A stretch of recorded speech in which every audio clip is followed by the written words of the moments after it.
안녕하세요. 화요특강 네 번째 시간을 금주에 맞이하였습니다.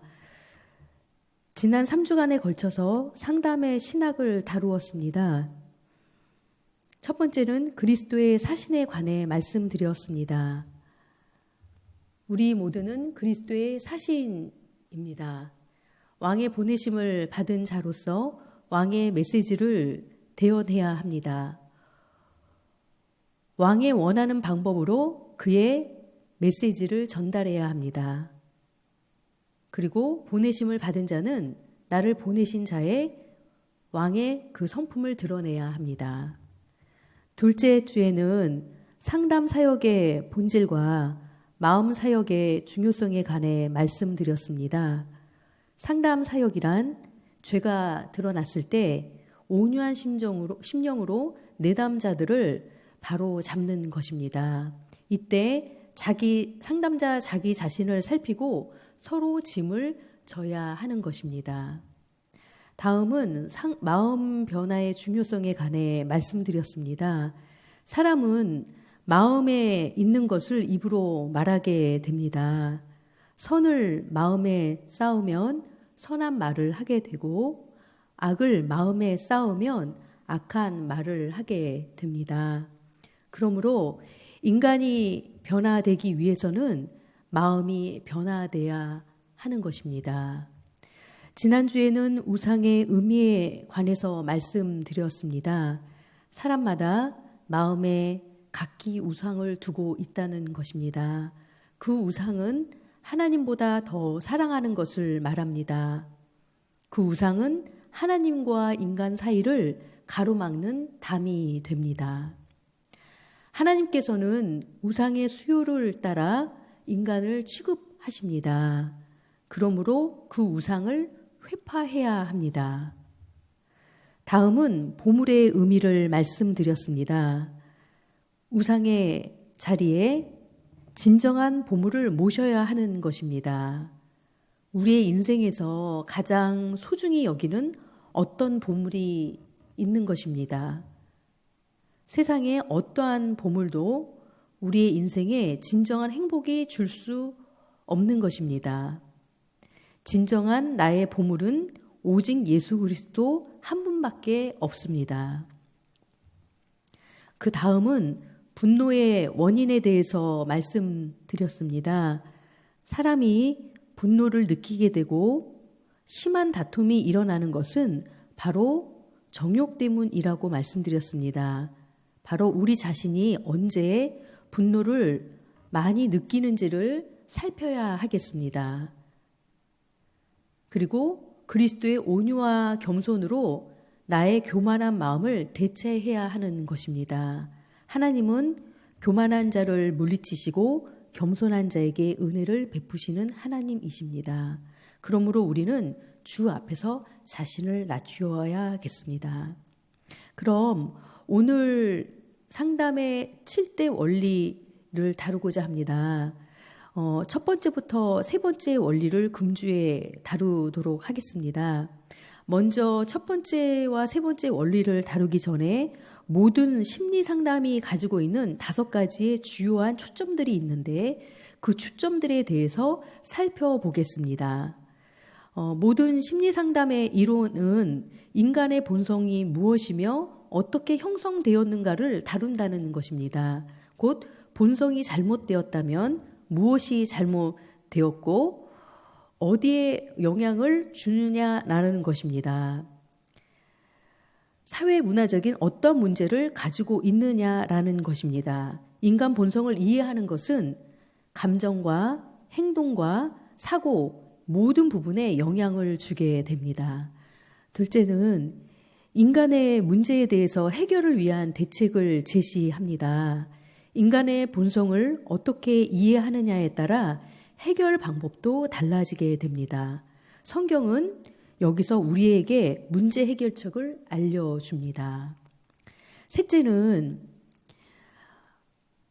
심리상담이 사람과의 상관관계를 가지고 상담의 기술을 사용한다는 것입니다. 지혜를 교환하는 역동적인 의미가 있는데 성경은 단순한 상담의 어떠한 스킬, 기술이라기보다는 성경적 원리에 입각한 방법을 다루게 됩니다. 방법을 가지고 상담을 다루게 됩니다. 넷째는 상담의 구조화입니다.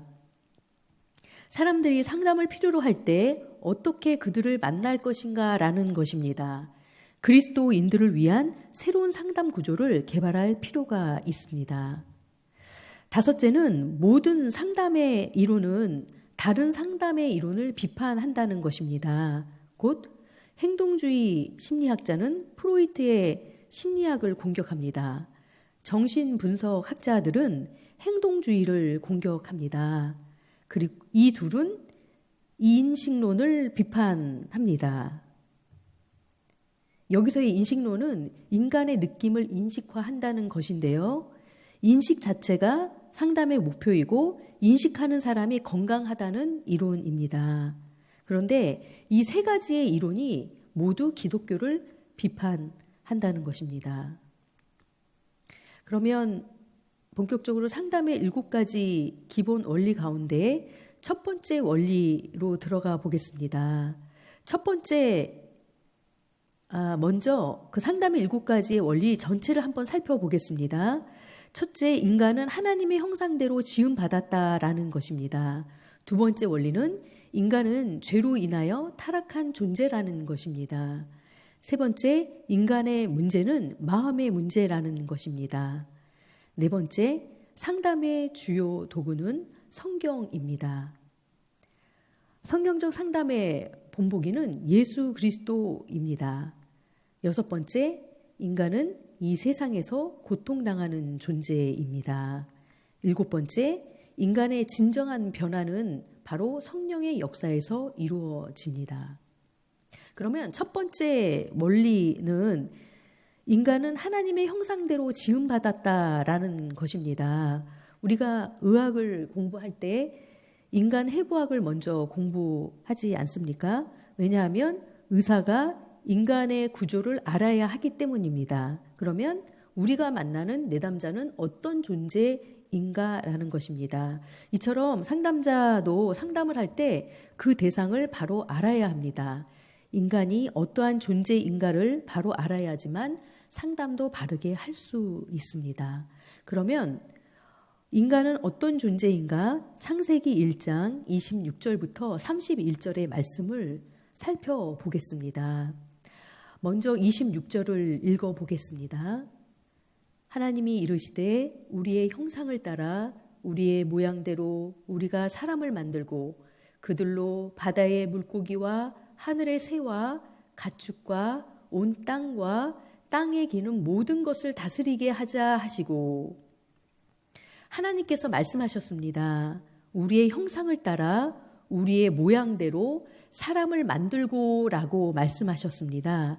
이 말씀에서 하나님께서 왜 우리라는 복수형을 쓰셨을까요? 그것은 바로 성부 하나님, 성자 예수님, 성령 하나님, 삼위일체 하나님을 말씀하는 것입니다. 하나님은 한 분이시나 삼위로 계십니다.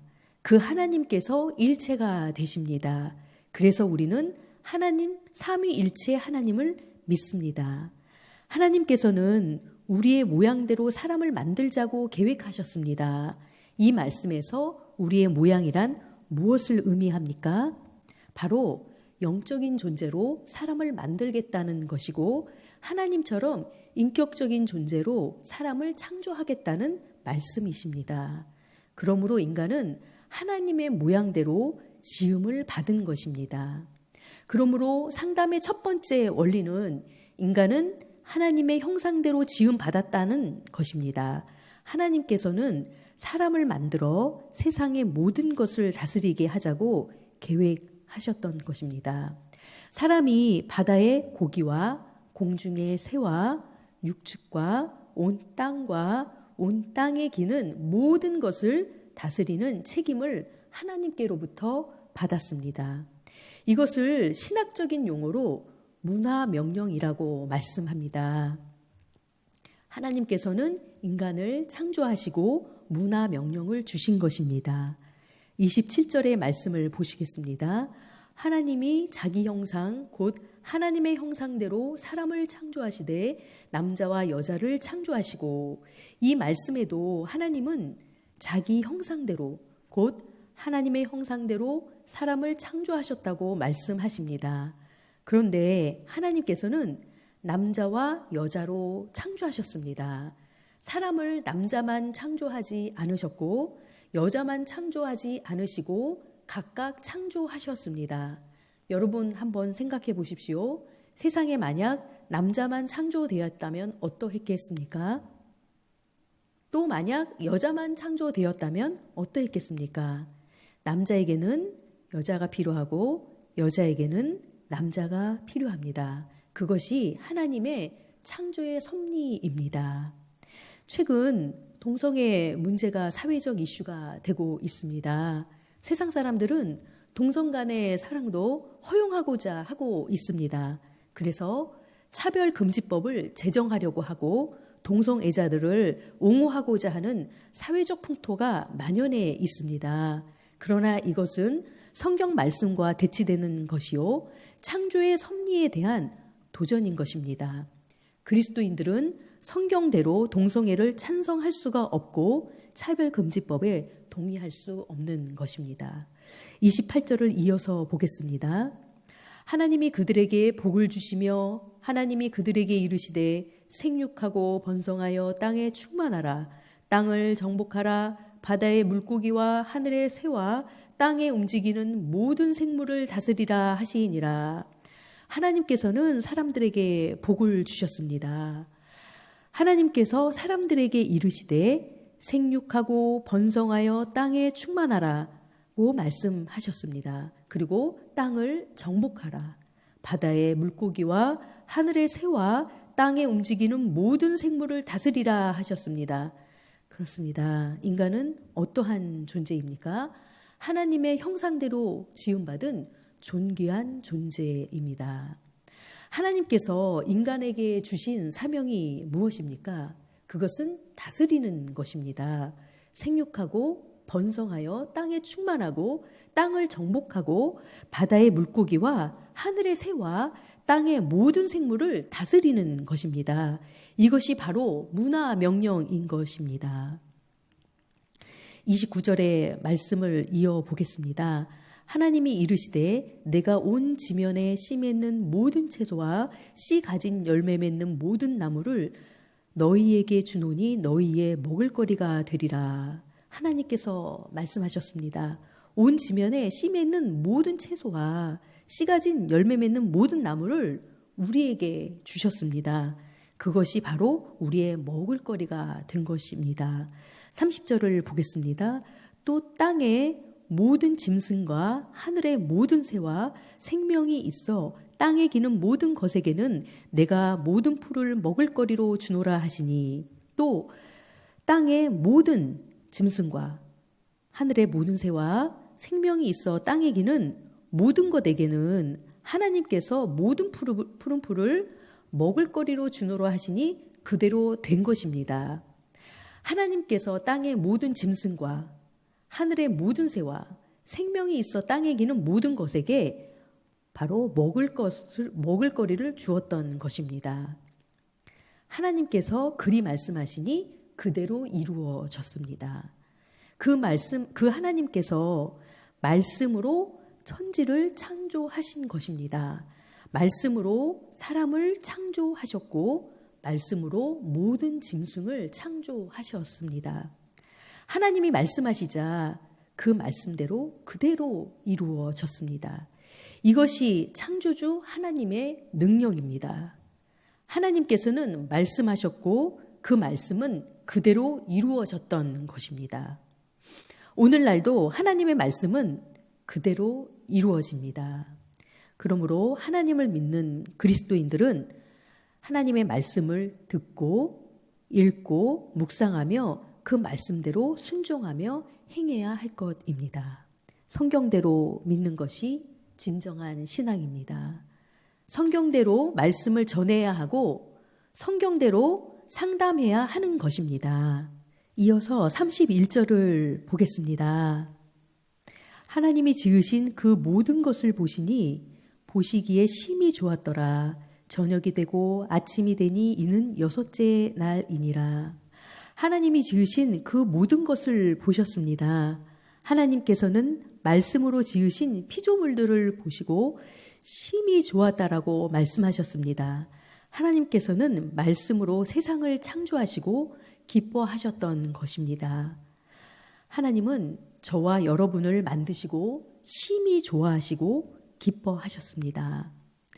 인간은 창조 때부터 하나님의 기쁨이 되었던 것입니다. 하나님의 형상대로 지음받은 인간은 하나님을 기쁘게 할 수 있는 것입니다. 그러나 왜 인간이 하나님을 근신시키게 되었습니까?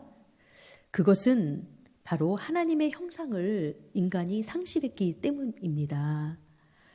그러므로 인간은 하나님의 형상을 회복해야 하는 것입니다. 성경 상담은 이러한 하나님의 형상을 회복해야 하는 상담입니다. 저녁이 되고 아침이 되니 이는 여섯째 날이라고 말씀하셨습니다. 그러므로 하나님께서는 6일 동안 창조를 완성하셨습니다. 사람은 바로 창조의 그 마지막 여섯째 날에 지음받게 되었던 것입니다. 상담자는 내담자가 하나님의 형상대로 지음받았다는 이러한 의미의 중요성을 믿게 해야 하는 것입니다. 인간은 하나님을 떠나서 살 수 없는 존재입니다.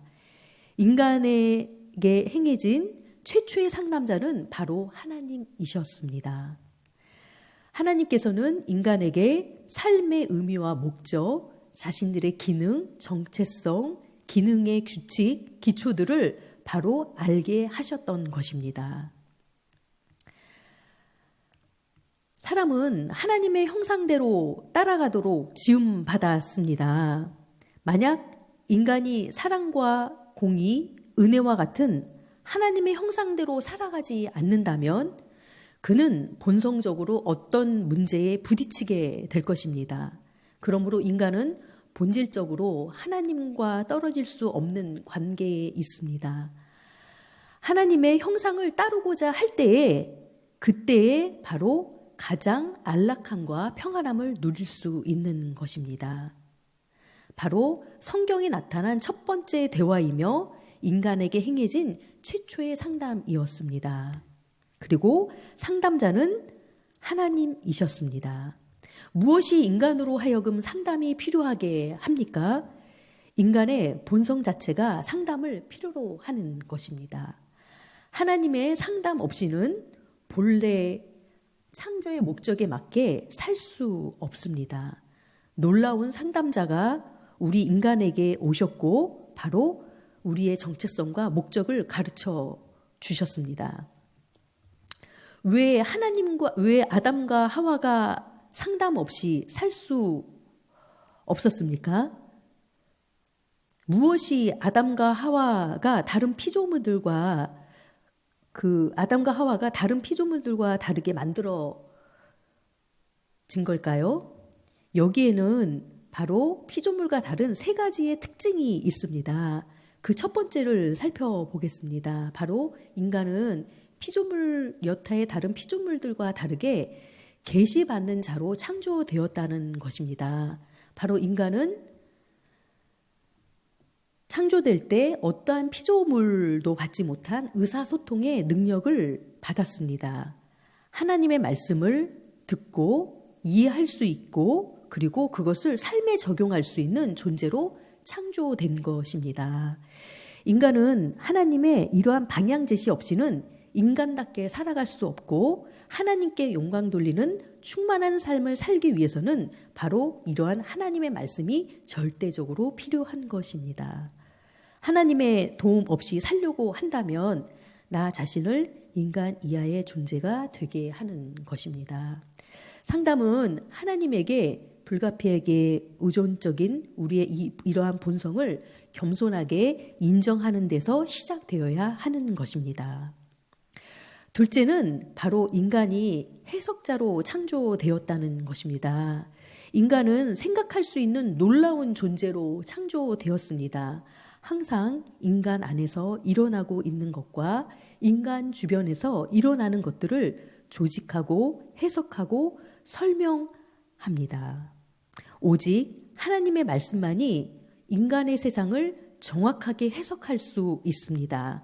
하나님은 아담과 하와와 즉시 대화하심으로써 그들이 의미를 바르게 해석하고 결정하도록 도우시며 그 해석이 바르게 되도록 도우셨습니다.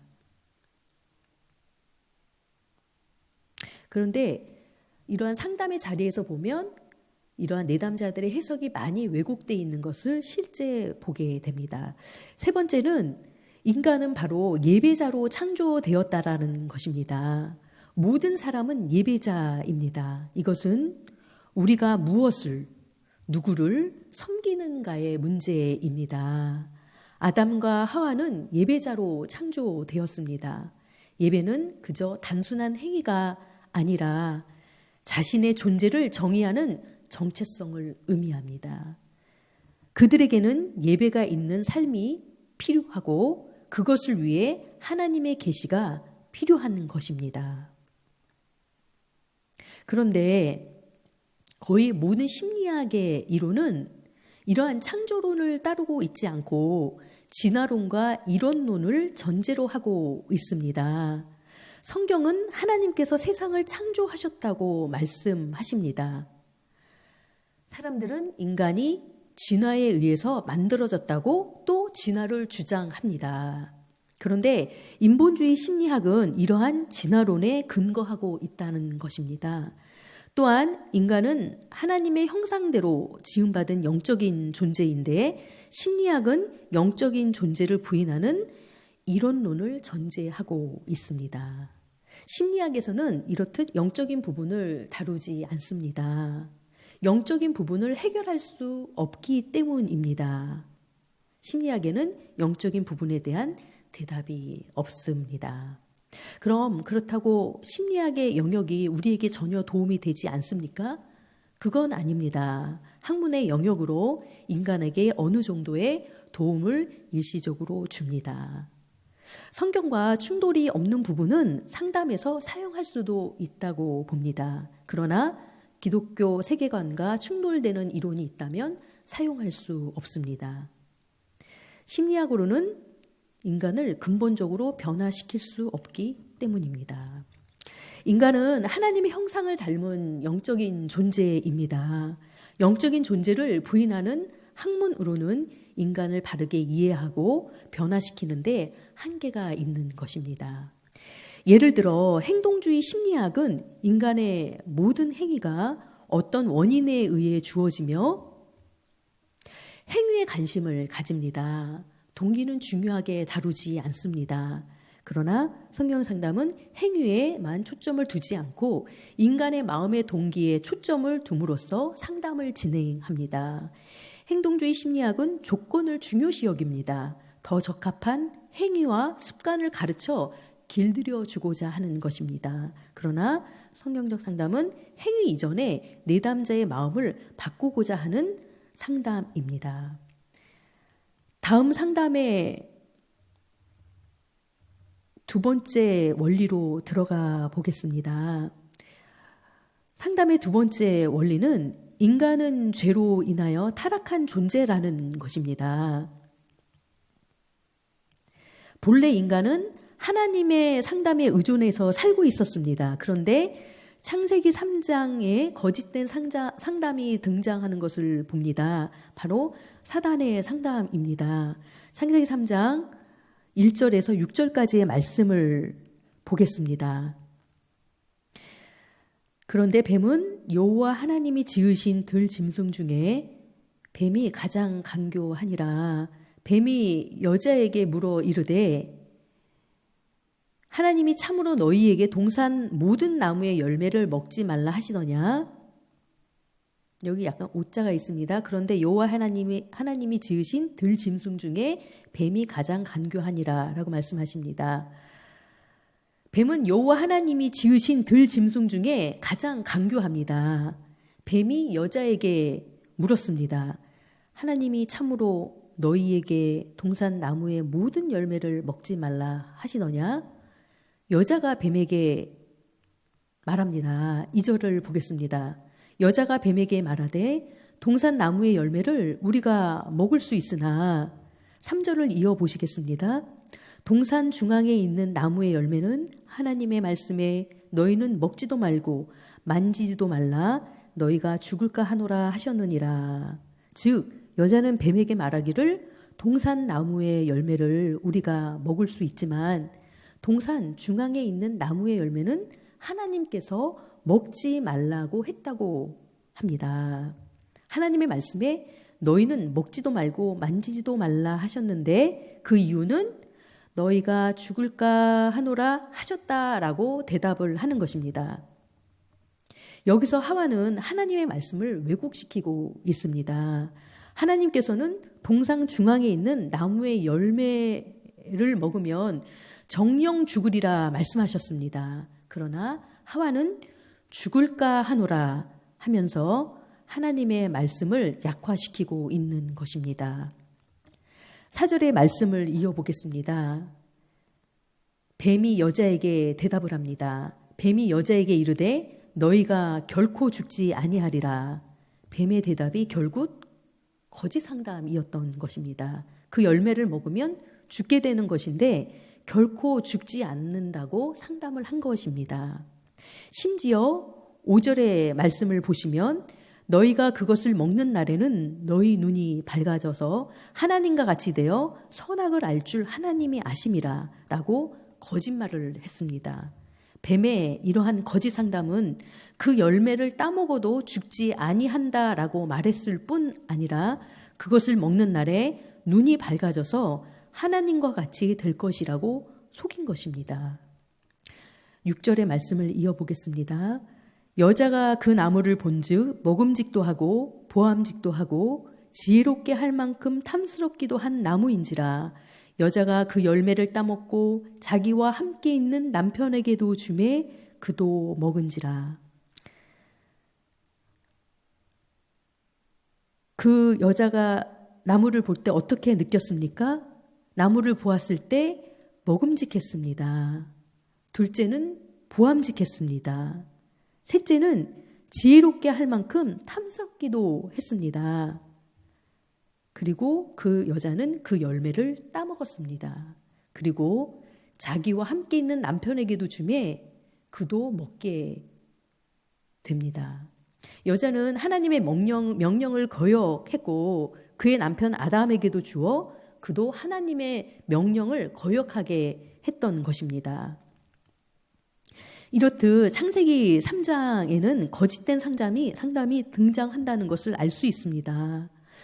이러한 사단의 거짓된 상담으로 인해서 인간의 갈등이 시작된 것입니다. 인간이 두 가지 상담 가운데서 고민하였습니다. 바로 하나님의 상담과 사단의 거짓된 상담이었습니다. 그러나 인간은 하나님의 상담을 거역하게 됩니다. 바로 파멸과 실패를 가져다주는 이 사단의 말은 하나님의 금하신 선악과를 먹으라는 것이었습니다. 두 가지 상담 가운데 고민하다가 하나님의 상담을 거역하고 파멸을 주는 사단의 상담을 따름으로써 죄의 심각함이 시작되었고 심각한 문제가 발생된 것입니다. 죄의 심각한 이러한 문제가 발생된 것을 창세기 3장 7절에서 13절의 말씀을 통해 보겠습니다. 먼저 7절의 말씀을 보겠습니다.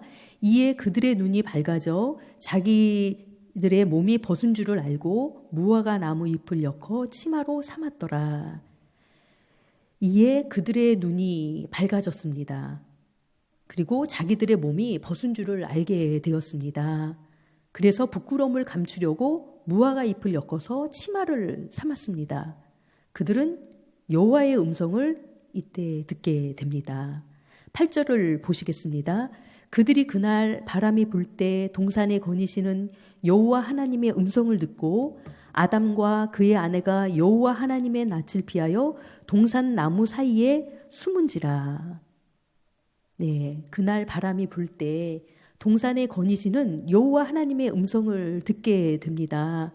그런데 아담과 그의 아내는 여호와 하나님의 낯을 피하여 동산 나무 사이에 숨게 되었습니다. 죄를 범한 인간은 여호와 하나님을 피하게 됩니다. 죄는 바로 두려운 감정이 따라붙는 것입니다. 하나님의 낯을 피하여 숨게 됩니다. 즉, 죄가 하나님과 인간 사이에 담을 쌓게 되는 것입니다. 여호와 하나님이 아담을 부르십니다. 9절을 보겠습니다. 여호와 하나님이 아담을 부르시며 그에게 이르시되 내가 어디 있느냐. 여호와 하나님이 아담을 부르실 때 내가 어디 있느냐 찾으십니다. 10절을 보겠습니다.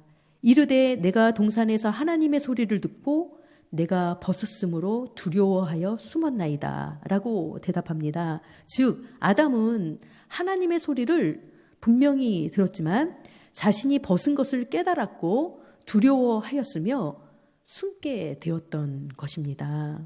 바로 선악과를 먹은 후 수치감이 들었고 드러날까 보일까 두려워 그 모습을 숨기려 했던 것입니다. 11절의 말씀을 보겠습니다.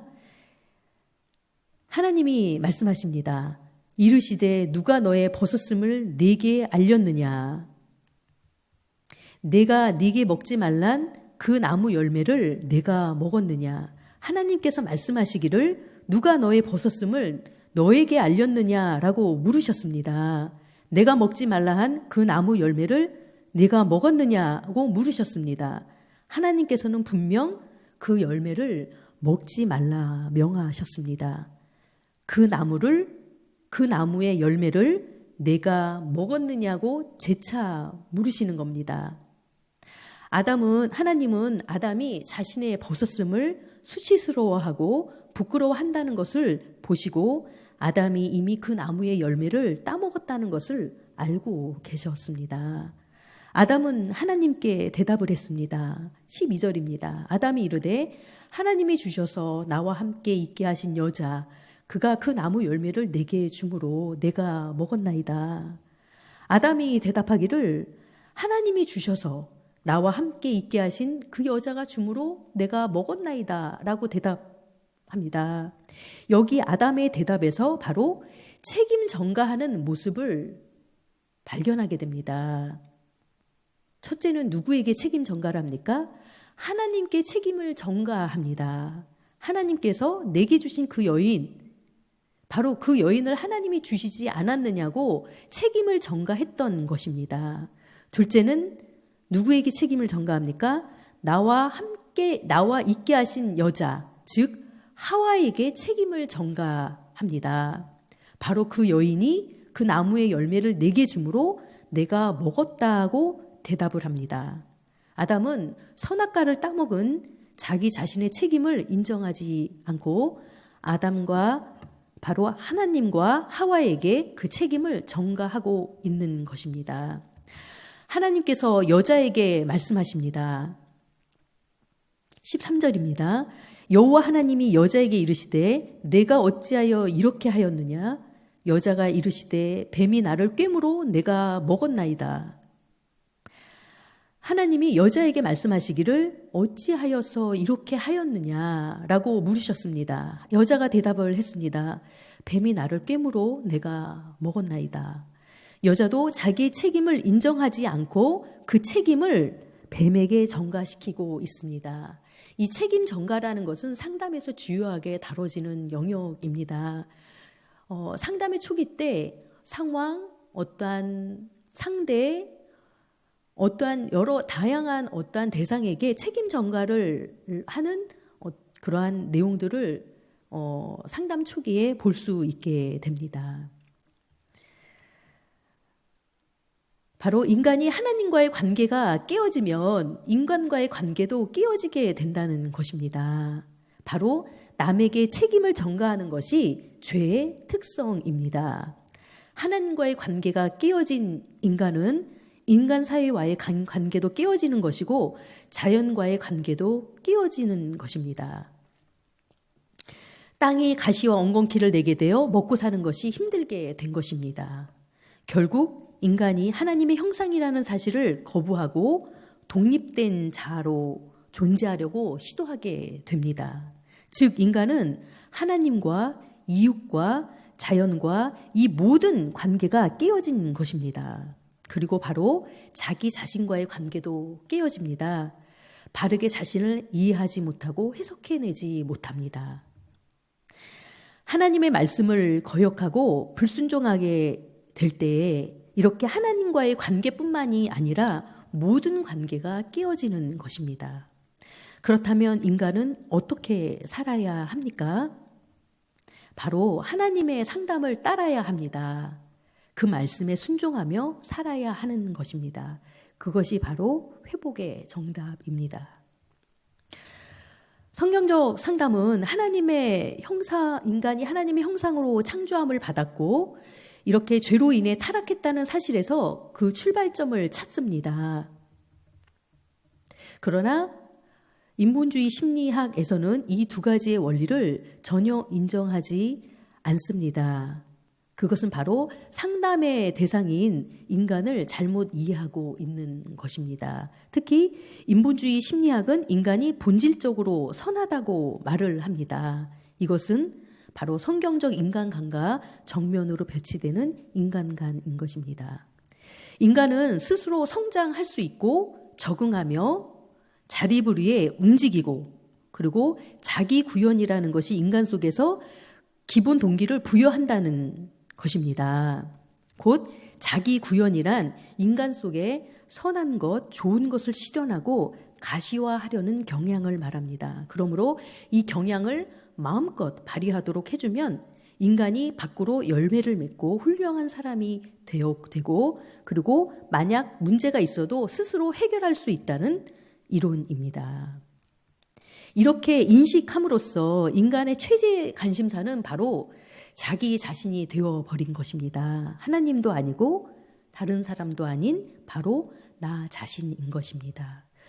우리의 문화라는 것은 우리가 이렇게 이해하는 한도 내에서의 하나님만 받아들이려고 한다는 것입니다. 이것은 바로 나는 내 방법대로의 하나님이 있고 너는 너의 방식대로의 하나님이 있다는 바로 다원주의의 산물인 것입니다. 종교 다원주의라는 것은 다양한 방법대로 바로 하나님께 나아갈 수 있다는 것입니다. 바로 등산로가 있을 때 A 코스, B 코스, C 코스가 있듯이 하나님을 만나는 길도 기독교를 통해서 천주교를 통해서 불교를 통해서 믿고 나아가면 된다는 것입니다. 이것이 바로 포스트 모더니즘 시대의 특징인 것입니다. 그러나 이러한 주장은 사실과 매우 다릅니다. 성경의 가르침과 대치되는 내용입니다. 하나님께로 나아가는 길은 오직 유일한 한 길입니다. 성경은 하나님께 나아가는 길은 유일하다고 말씀합니다. 오직 예수 그리스도를 통해서만 하나님께로 나아갈 수 있는 것입니다. 내가 곧 길이요 진리요 생명이니 나로 말미암지 않고는 아버지께로 올 자가 없느니라고 요한복음 14장 6절에서 예수님이 말씀하셨습니다. 이러한 다원주의적인 전제들이 점점 받아들여짐에 따라 전례 없이 인간에게 우울증이 더 많이 증가되었습니다. 심지어 하나님에 대하여 분노한다고 말하는 사람들이 놀랄 만큼 많아졌습니다. 또한 이러한 다원주의적인 전제들이 점점 받아들여짐에 따라 하나님으로부터의 해답과 자기 자신의 권리를 요구하는 아우성이 넘쳐나게 되었습니다. 그리고 실제 어떤 상담자들은 이렇게 분노한 사람들에게 하나님을 용서하라고 타이름으로써 우상숭배는 그 절정에 이르게 되고 있는 것입니다. 어떤 것이든 하나님께로 향한 두려움을 약화시키는 것은 결국 사람에 대한 두려움을 증폭시킬 것입니다. 이러한 전제들은 상담실에서도 발견이 됩니다. 많은 기독교인 내담자들조차도 죄를 사함받는 일에 대해서는 냉담하지만 개인적 필요를 채우는 일에는 매우 열심이라는 것입니다. 나다니엘 브랜든의 견해에 따르면 바로 인간이 자아를 존중한다는 것은 나의 삶과 사랑에 빠지는 것이며 그 성숙됨과 즐거움을 경험하게 만드는 나의 무한한 가능성과 사랑에 빠지는 것이고 나의 분명한 잠재력을 발견하고 개발하는 과정과 사랑에 빠지는 것이다. 그러므로 자아를 존중한다는 것은 지고하고 고상하며 가장 난해한 의미로서의 이기주의 행동을 옮기는 것이다. 분명히 말하건대 나는 이 일에는 엄청난 독립심과 용기 그리고 성실이 필요하다고 생각한다라고 말을 하고 있습니다. 오늘날 이러한 말은 어디서나 흔히 들을 수 있는 현대 문화의 기본적인 전제입니다. 즉, 스스로 건강하기 위해 자신을 사랑할 때 우리는 선한 사람들이다라는 것입니다. 마태복음 19장 19절의 말씀에는 내 이웃을 내 몸과 같이 사랑하라는 말씀이 있습니다. 바로 도움을 필요로 하는 이웃 사람들을 사랑하라는 그런 의미로 알려져 있습니다. 그러나 최근에는 이 말씀의 구절이 개인주의적인 문화의 시작을 통해 해석이 되면서 다른 사람들을 사랑하기 위해 바로 먼저 자신을 사랑해야 한다라는 의미로 변해버렸습니다. 그러나 실제 이 구절은 그러한 뜻과 거리가 멉니다. 예수님은 이 말씀을 자신과 재물을 너무나도 사랑했던 부자 청년에게 말씀하셨습니다. 이 말씀에는 오직 하나의 메시지가 있습니다. 그것은 바로 내 이웃을 사랑하라는 것입니다. 성경은 인간이 스스로에게 너무 많은 관심이 있음을 지적하고 있습니다. 인간이 자신이 하고 있는 일이 자신의 방식대로 되지 않을 때 좌절합니다. 그리고 다른 사람이 생각하는 바에 따라 울고 웃습니다. 그렇지만 이러한 문화적인 전제들은 인간의 눈을 멀게 했습니다. 너무나 많은 기독교인들이 자기 사랑의 이론이 공동체보다도 개인주의를 숭배하는 문화에서 나왔다는 것을 잘 모르고 마치 그 같은 원리가 성경에 있는 것처럼 생각하고 있다는 것입니다. 그러나 성경은 인간의 문화가 제시하는 치료법인 자기 사랑을 더욱 증진시키는 것은 마음의 병을 더욱 심화시킨다는 것을 가르치고 있습니다. 인간은 자기 자신의 이러한 죄 문제를 인식하는 데서 실패한다면 하나님은 우리에게 덜 중요한 존재로 여기게 되고 다른 사람은 우리에게 더욱 중요한 존재로 느끼게 될 것입니다. 성경은 인간의 빈 공간을 채우기 위해서 추구하던 것들을 버리라고 합니다. 인간의 마음이 하나님의 은혜로 채워지려면 적절한 회개에 이르러야 합니다. 즉, 참되신 하나님을 대신하여 나의 마음을 가득 채워야 했던 것을 버려야 한다는 것입니다. 성경은 깊은 회개와 더불어 살아계신 그리스도로 마음을 채우고 그 안에서 쉼을 얻는 믿음을 요구합니다. 그렇다면 성경에서는 자기 사랑을 금하고 있습니까? 그렇지 않습니다. 이웃을 내 몸처럼 사랑하라는 말씀에도 내 몸을 사랑하는 것을 부정하지 않고 있습니다. 에베소서 5장 29절에서 30절의 말씀을 보겠습니다. 누구든지 언제나 자기 육체를 미워하지 않고 오직 양육하여 보호하기를 그리스도께서 교회에게 함과 같이 하나니 우리는 그의 몸의 지체이라. 즉 자기 사랑을 올바르게 해야 한다는 것입니다. 그렇다면 무엇이 문제라는 것입니까? 바로 자기 사랑을 지나치게 혹은 바르게 하지 않는 것이 문제라는 것입니다. 디모데후서 3장 1절에서 5절의 말씀을 읽어보겠습니다. 먼저 1절을 보겠습니다. 너는 이것을 알라. 말세에 고통하는 때가 이르러. 바로 말세에 고통하는 때가 온다고 말씀합니다. 이 말씀에서 인간의 악행들을 열거하고 있습니다. 그 첫 번째가 바로 자기 사랑인 것입니다. 2절을 보겠습니다. 사람들이 자기를 사랑하며 돈을 사랑하며 자랑하며 교만하며 비방하며 부모를 거역하며 감사하지 아니하며 거룩하지 아니하며. 사람들은 자기 사랑을 하면서 자기를 사랑하기 위해 돈을 필요로 할 수 있습니다. 그러나 돈을 너무 사랑하면 남을 해치고 자기도 해치기 쉽습니다. 인간은 원죄로 말미암은 타락한 본성을 타고났습니다. 거기에서 나오는 이기심을 다 채우려 하다 보면 다른 사람과의 갈등을 피할 수가 없습니다. 자기 자신도 결국 불행해지는 것입니다. 이미 이기적인 자기 사랑을 하고 있는 사람들에게 자기를 더욱 사랑하라고 말해주는 것은 더욱 이기적이게 하고 다른 사람과의 인간관계가 더욱 어려워지면서 결국 사랑받지 못하게 만드는 것입니다. 만약 인간이 타락하지 않은 존재라면 올바른 자기 사랑은 바로 먼저 하나님을 사랑하는 것이며 마음으로 내 몸과 같이 이웃을 사랑하라는 것임을 알았을 것입니다. 그러므로 주님께서 말씀하신 두 가지의 큰 계명은 하나님을 사랑하고 이웃을 사랑하라는 것은 자기 사랑을 포기하는 것이 아니라 오히려 다른 사람으로부터 사랑을 받을 수 있는 가장 좋은 방법인 것입니다. 그런데 사람들은 자랑하며 교만합니다. 비방하며 부모를 거역합니다. 감사하지도 않고 거룩하지도 않는다고 말씀하십니다. 3절의 말씀을 읽어보겠습니다. 무정하며 원통함을 풀지 아니하며 모함하며 절제하지 못하며 사나우며 선한 것을 좋아하지 아니하며, 즉 말세의 사람들이 자기를 사랑하면서 무정하고 원통함을 쉽게 풀지 않습니다. 타인을 모함하며 절제하지도 못합니다. 사납고 선한 것을 좋아하지 않습니다. 4절의 말씀을 이어보겠습니다. 배신하며 조급하며 자만하며 쾌락 사랑하기를 하나님 사랑하는 것보다 더하며.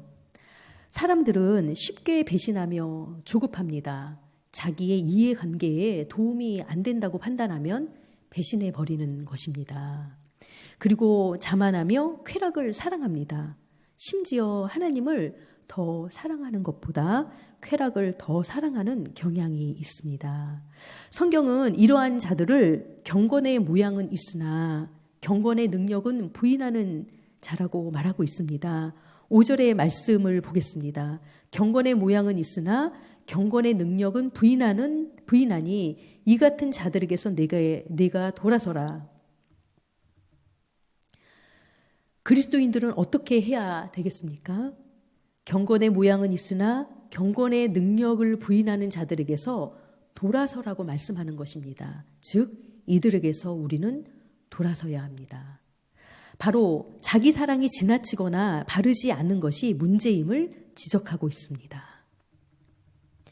그동안 교회는 세상이 하는 모든 말들을 들어왔습니다.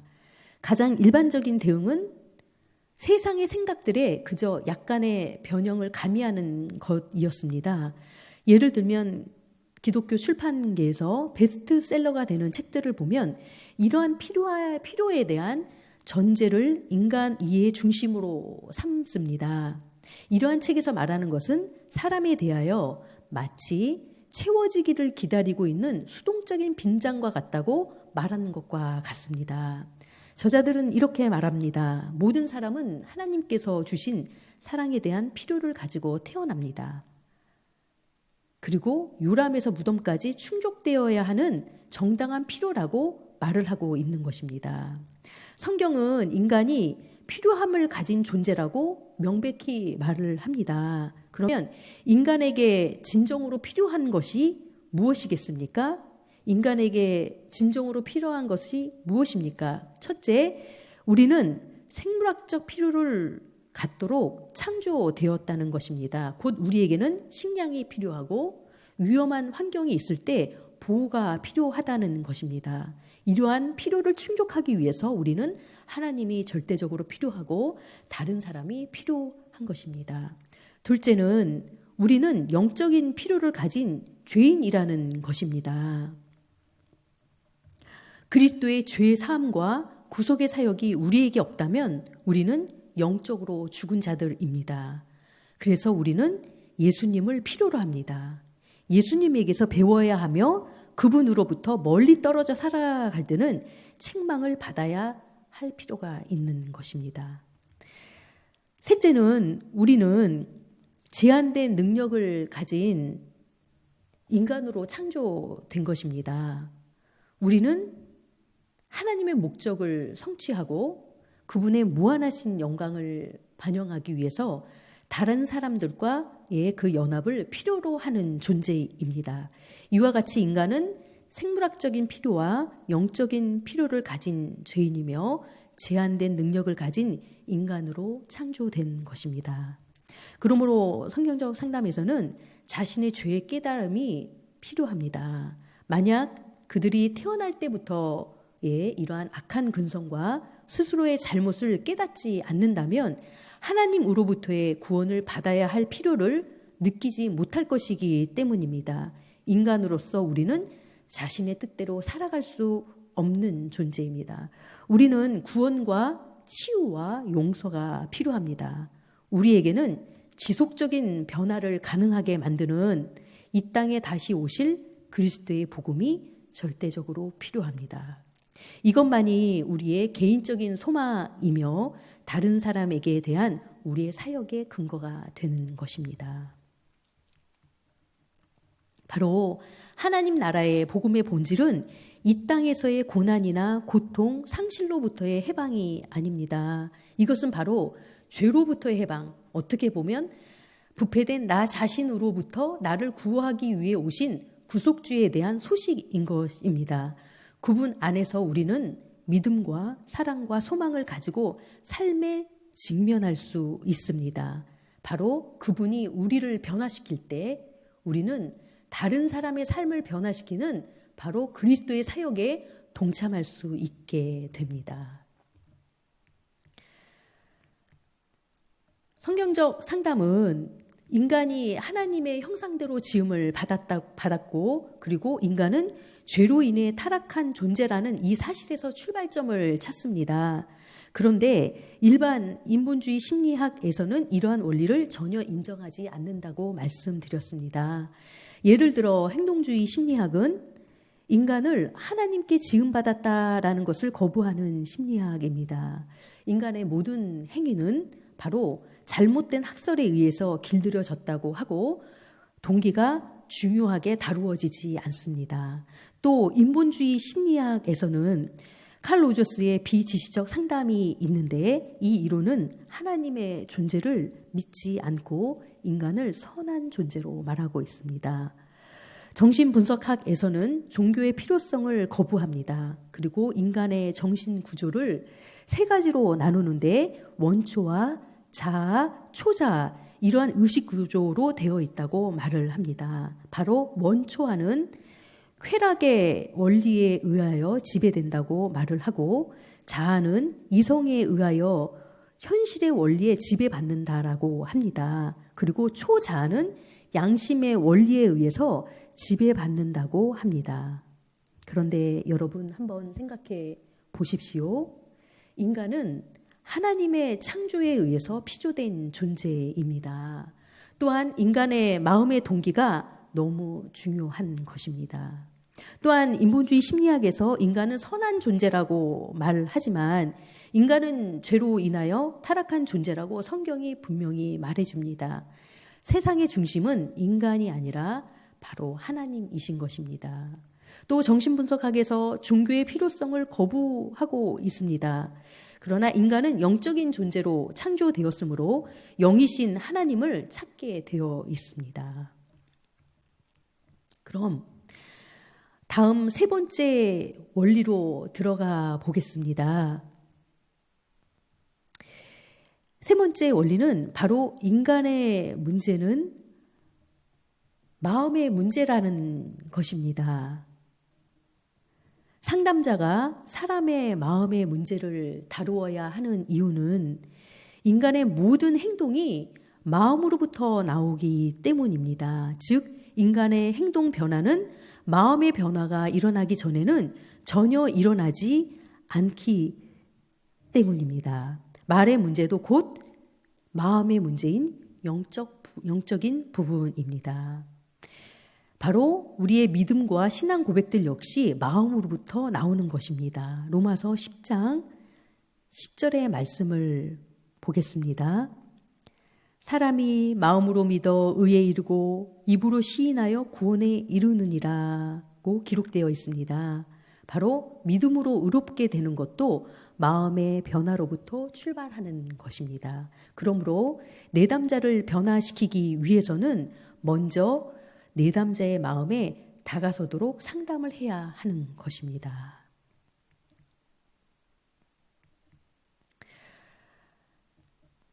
인간의 마음의 문제를 다루는 마가복음 7장 5절의 말씀을 한번 읽어보겠습니다. 이에 바리새인들과 서기관들이 예수께 묻되 어찌하여 당신의 제자들은 장로들의 유전을 준행치 아니하고 부정한 손으로 떡을 먹나이까? 바리새인들은 예수님을 비난할 때 어찌하여 당신들의 제자들은 장로들의 유전을 준행치 아니하고 부정한 손으로 떡을 먹나이까? 라고 예수님께 트집을 잡았습니다. 이에 대하여 예수님께서 마가복음 7장 15절과 16절의 말씀으로 대답하십니다. 무엇이든지 밖에서 사람에게로 들어가는 것은 능히 사람을 더럽게 하지 못하되 사람 안에서 나오는 것이 사람을 더럽게 하느니라. 무엇이든지 밖에서 사람에게로 들어가는 것은 능히 사람을 더럽게 하지 못합니다. 사람 안에서 나오는 것이 사람을 더럽게 한다고 말씀하십니다. 즉, 마음속에서 나오는 악한 생각들, 악한 말, 그러한 것들이 사람을 더럽게 한다고 말씀하신 것입니다. 그러므로 마음이 제일 중요한 것입니다. 인간의 행동만을 고치려고 하는 것은 근본적인 변화를 가져오지 못합니다. 마음의 변화가 우선되어야지만 속사람이 변화가 일어납니다. 그리고 속사람이 변화가 되어야지만 그 사람의 인격이 변화가 됩니다. 그리고 그 사람의 인격이 변화된 후에 삶이 변화되는 것입니다. 그런데 많은 사람들은 나의 삶이 윤택하게, 나의 삶이 좋게 변화되어야 나도 인격이 변화되고 속사람이 또 변화되고 마음도 좋아지게 변화된다고 이야기를 합니다. 우리가 얼마 전에 기생충이라는 영화를 보지 않았습니까? 거기에 어떤 한 등장인물이 말합니다. 돈이 다림이야. 나도 여기서 이렇게 산다면 저들과 같이 순박하게 착하게 살 것 같아. 라는 그러한 대사가 나오는데 그것은 성경적인 대답이 아닙니다. 인간의 진정한 변화는 마음의 변화부터 시작되며 삶의 변화로 이어지게 되는 것입니다. 모든 상담은 변화의 목적을 두고 있습니다. 진정한 사람의 변화는 마음의 변화로부터 오기 때문입니다. 그런데 인간의 마음은 어떻습니까? 인간의 마음이 심히 부패하였다고 성경이 또한 말합니다. 인간의 마음은 심히 부패하였습니다. 예레미야 3장 17절의 말씀을 보겠습니다. 그때 예루살렘이 여호와의 보좌라 일컬음이 되며 열방이 그리로 모이리니 곧 여호와의 이름으로 인하여 예루살렘에 모이고 다시는 그들의 악한 마음에 강팍한 대로 행치 아니할 것이며 라고 말합니다. 즉 인간의 행동은 처한 상황 때문에 나온다기보다는 그러한 상황에 부딪힌 자신의 마음에서 나오는 것입니다. 즉 마음을 지배하는 것이 자신의 행동을 지배하는 것입니다. 로마서 1장 21절에서 23절의 말씀을 보겠습니다. 하나님을 알되 하나님을 영화롭게도 아니하며 감사치도 아니하고 오히려 그것이 허망하여지며 미련한 마음이 어두워졌나니 스스로 지혜 있다 하나 우준하게 되어 썩어지지 아니하는 하나님의 영광을 썩어질 사람과 금수와 버러지의 형상의 우상으로 바꾸었느니라. 즉 사람의 생각이 허망해졌다는 어두워졌습니다. 미련한 마음이 어두워져서 하나님을 예배하지 않고 썩어질 우상을 섬기게 되었다는 것입니다. 인간의 비극은 바로 우상 숭배입니다. 우상 숭배가 무엇입니까? 지난주에 설명드린 대로 내 마음에 하나님 이상으로 사랑하는 그 어떤 무엇을 말하는 것입니다. 나의 마음을 무엇이 차지하고 있습니까? 이것이 인간을 좌우하게 됩니다. 이어서 민수기 11장 4절에서 6절의 말씀을 보겠습니다. 이스라엘 중에 섞여 사는 무리가 탐욕을 품음에 이스라엘 자손도 다시 울며 가로되 누가 우리에게 고기를 주어 먹게 할꼬 우리가 애굽에 있을 때는 값없이 생선과 외와 수박과 파와 마늘들을 먹은 것이 생각나거늘 이제는 우리 정력이 쇠약하되 이 만나 외에는 보이는 것이 아무것도 없도다 하니. 바로 이스라엘 백성들이 탐욕을 마음에 품고 만나 외에는 다른 음식이 없다는 것에 원망하기 시작합니다. 마음으로 하나님을 원망하기 시작합니다. 이 말씀에서 이스라엘의 원망과 불평이 어디서 나왔습니까? 바로 그 마음속에 탐욕 때문인 것입니다. 바로 무리가 탐욕을 품음에라는 말씀에서 알 수 있습니다.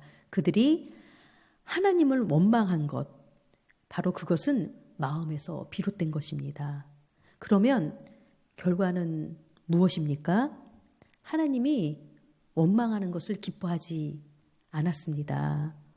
고기를 실컷 먹게 해주셨지만 나중에는 재앙으로 그들을 징계하셨습니다.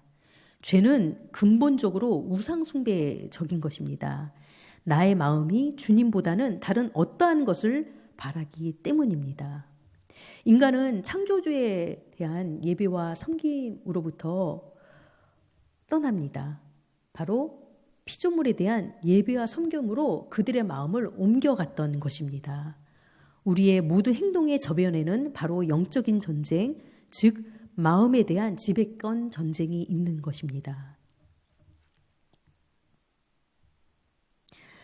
지난주 성경적 상담의 신학적 기초에서 말씀드린 것처럼 예수님께서는 누가복음 6장 43절과 44절을 통해서 나무와 열매의 관계를 통해 선한 사람과 악한 사람의 차이를 설명하셨습니다.